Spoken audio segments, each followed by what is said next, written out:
Hello friends, it's Jerry with Jerry's Mailbox, and today I'm presenting another embossing folder fun technique.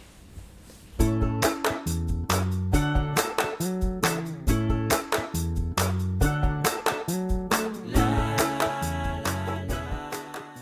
cards were done with all embossing folders, Altenew embossing folders, Altenew ink, and Altenew dyes, etc. So for the first one here, this is Blooming Playful Blooms, and so again I went ahead and embossed it on watercolor cardstock, and it is actually 5 by 5.5, so I've got a little bit of playroom here.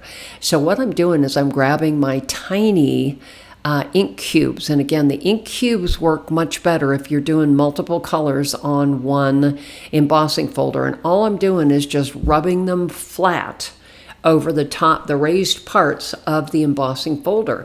So in this case, I'm using turquoise, wisteria, and ultraviolet. So again, and then once I've got them inked, I'm going to go ahead and spritz the heck out of them. And then I'm going to grab my heat tool and heat dry it.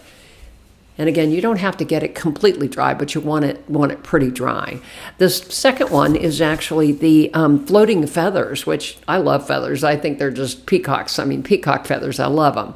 So again, what I did was I'm using turquoise and ultraviolet, and I'm just rubbing it on the raised peacock feather only. So I did it all in turquoise, and then I went back with that ultraviolet, and then I went ahead and spritz it. And you'll notice when I'm letting the colors run, I am letting them run from top to bottom, not side to side, although later in this video you will see that I've added additional color. But for right now, I want to try to preserve the color on the feather only, or mostly on the feather. So again, heat drying again. Next one up is Moroccan Tile. This one was kind of fun because, you know, I love this background. I just think it's really cool. So what I ended up doing is using Warm Sunshine, Marigold, and Rubellite, kind of in an ombre type, and I just rubbed it again over the embossed, raised portion of the dye or of the watercolor paper after I embossed it. So again, water, getting lots of water on there. And then again, you see that I kind of picked it up and let it run side to side because again, I don't really want to mix the colors. I want them to remain individual colors. So again, we'll go ahead and heat dry that. There should be a right arrow at the lower right-hand section of your screen. I'd love to count you as one of my subby friends. Next up, this is faceted, let's see, what's it called? Faceted frame. And I decided to do this one in rainbow colors. So again, I kind of pulled out Warm Sunshine, Marigold, Rubellite, Lime, and Turquoise because I wanted kind of a bright rainbow type of effect here. So again, did the inking, did the spritzing, pulled out my heat dryer and went ahead and dried it a little bit. And again, I'm letting the colors run. You know, again, it's watercolor paper. The inks do a really nice job of wicking across that background, which I love that look because, again, it kind of gives color to a lot of the base panel. All right, next up is Jungle Leaves. And again, this one I kind of did in the bright greens, bamboo, parrot, moss. And so again, I'm going ahead and just kind of going light to dark. So again, this one is cool because the whole background is covered. So, you know, again, I could kind of throw the color everywhere. And then I went back with the medium color and added that in there. And then I added the moss kind of on the edges. And look at what happens when I throw the water on there. I mean, it just became this magnificent background. I just loved it. So much fun. Too much fun, as I normally say. But again, I'm real excited with the way these are turning out. Wait till you see what I do with them in the end. Next one up is the leaf crown. And so I ended up using some darker greens, Shadow Creek and Hunter Green on this one. And once I had them inked up, I let the ink just do its thing. I just, you know, love to, you know, see what happens. It's kind of an experiment in color running. So again, kind of dipping it off to the sides, just, and again, you can see it kind of created a circular green shadow there on the background. Last up is Garden Harmony. This is one of my favorite embossing folders. So I actually did 2 cards with this one. This one's the green one. So this is Frayed Leaf and Forest Glades. This one did not run as well. You'll kind of see that. I'm not quite sure why. Again, same brand of ink, same techniques, but I don't feel like this one ran as much as the next one I'll show you, which is the Nimbus, which is actually one that I used for the challenge, the April challenge from Altenew. I did a card, so you'll have to check that out. But again, I didn't feel like it ran as well, but hey, we're going with it. So we'll go ahead and dry it out. And again, I'm using the Ranger heat tool because it isn't as forceful as the embossing tool. So you can see here, this is another Nimbus. When you're doing one color everywhere, the larger ink pads work just fine. So I'm going to run you through all of these. So here is the finished one. This is the Land and Sea. I didn't end up using that one.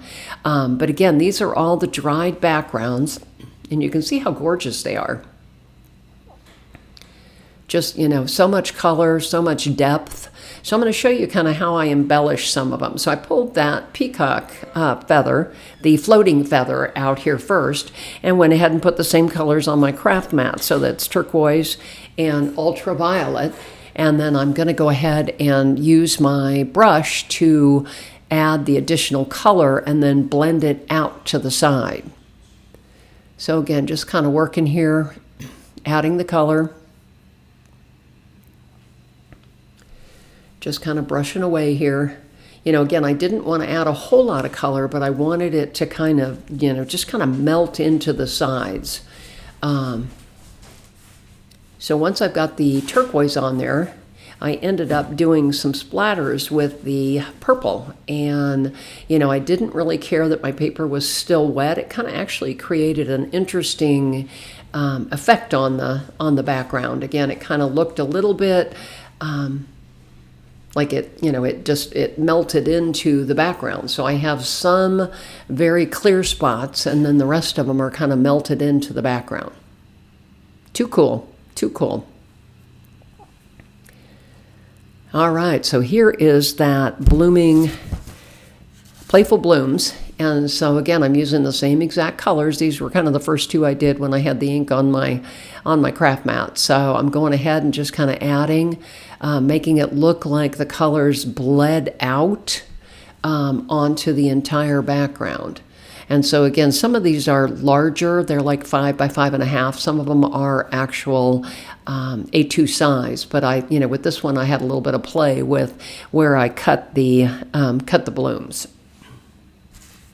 All right, so to finish them, I went through all of my stash of extra dies and things. Once I'm doing die cutting, I always make extras. So in this case, this is the back to the leaf crown, and I used the Craft a Flowered layered lily that I had from a previous project. So again, I'm adding the Altenew foam tape, which is one of my favorites. I feel like I'm going to have my roll of foam tape for the rest of my life. I mean, it's just, it's a great product. And again, it's a huge roll. So it really has lasted. I've had mine at least a year. The sentiment is from the One Go birthday. Next up is the Moroccan tile, and that one had the prickly pear on it. Then there's the jungle leaves with the toucan. I thought that was really cool. And so again, I'm just kind of running you through all of the different cards that I made and all of the different sentiments, and I'll list all of the dies in the description on my YouTube channel. So again, there's that leaf crown again. There's the Moroccan tile. I just thought these turned out so nice, and it was a whole different way to use the embossing folder backgrounds. So again, it's Terry with Terry's Mailbox. I'm on YouTube, Instagram, Facebook, and Blogger. I'd love to count you as a YouTube subby or an Instagram follower. Have a great day.